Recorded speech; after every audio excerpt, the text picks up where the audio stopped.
Um homem de muitas virtudes, grandiosíssimo intelecto e vasta cultura. Por muitas vezes foi confrontado, caluniado e traído. Entretanto, jamais deixou de defender a sã doutrina católica, colocando Olavo de Carvalho e movimentos católicos heréticos ou cismáticos em xeque por diversas ocasiões.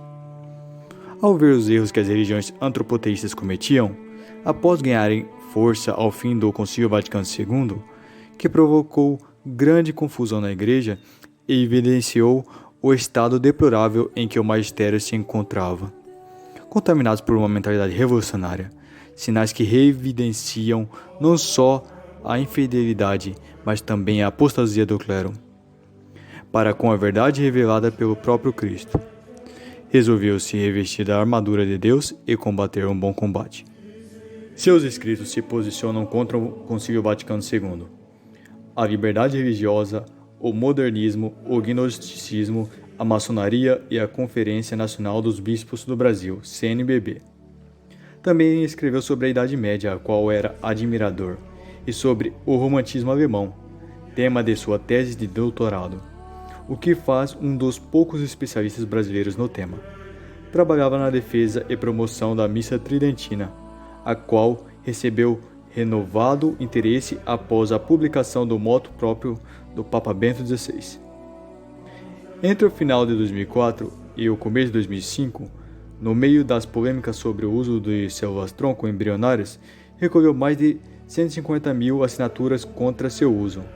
No dia 26 de janeiro de 2005, entregou ao Papa João Paulo II, no Vaticano, uma placa representando as assinaturas.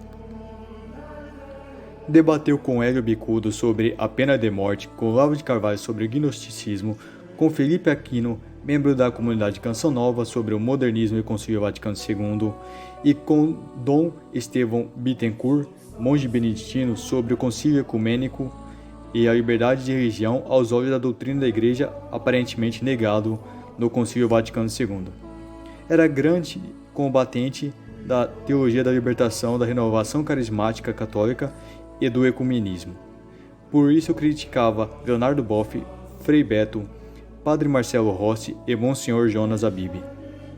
Denunciava as organizações Tradição, Propriedade e Família e Arautos do Evangelho, criado por Plínio Corrêa de Oliveira e o Monsenhor João Clá. Talvez uma coisa ou uma característica marque o Senhor Orlando Fedeli, algo peculiar que o assemelha aos santos, algo que muitos não dão a devida importância, principalmente no atual cenário em que o homem moderno se encontra, acreditando apenas nas próprias convicções e desejos desregrados, como regente na vida da sociedade ou indivíduo, mas ainda assim chama a atenção dos que notaram e demonstra o que é ser um autêntico católico apostólico romano, guiado pelo Espírito Santo, uma coisa que São Francisco de Assis, em contraponto a Pedro Valdo, possuía, que é a obediência. Pois, ainda que ambos tivessem deixado tudo para trás para viver o Evangelho, tal qual Cristo e os apóstolos viveram, um deles, Pedro Valdo, não deixou a soberba para trás. Enquanto São Francisco de Assis, após ser zombado pela cura de Inocêncio III, por se apresentar sujo e com vestes pobres, a fim de obter uma autorização da primeira regra da ordem para se manter em comunhão com a Igreja, Corpo de Cristo, Pedro Valdo começou sua ordem, pois demonstrava que suas convicções estavam acima de qualquer coisa estabelecida por Deus ou pelo homem, ignorando assim a providência divina. Enquanto São Francisco de Assis tornou a se apresentar elameado, após pregar aos porcos em um chiqueiro por obediência e amor a Cristo, que é o cabeça da Igreja, devido ao Papa dizer que ele, Francisco, devesse pregar aos porcos, pois sua regra era muito rígida e impraticável. Pedro Valdo, por outro lado, não esperava receber uma autorização, ou que fosse reconhecida uma regra valdense, já que ele tinha suas próprias convicções, não cria verdadeiramente em Cristo, por isso não amava seu corpo, que é a Igreja. Considerando que qualquer um poderia ser seu próprio sacerdote, apenas por ler as Sagradas Escrituras, desrespeitou e depreciou a Bíblia.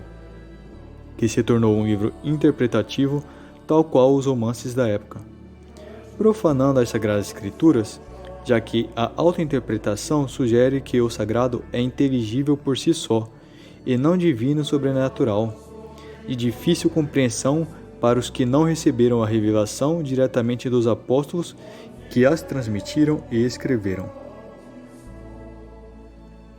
Assim também aconteceu com Orlando Fedeli, que mesmo observando os inúmeros erros ao qual o sacerdócio e leigos foram acometidos pós-Concílio Vaticano II, jamais utilizou de um discurso cismático.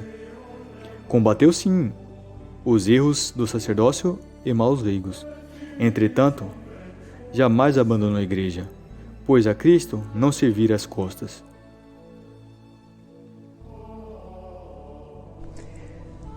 Respeito as pessoas, mas não os erros nem as heresias. Não vou tratar de casos pessoais, mas de doutrinas. Se eu estou errado, que provem. Mas vou ter que provar muita coisa.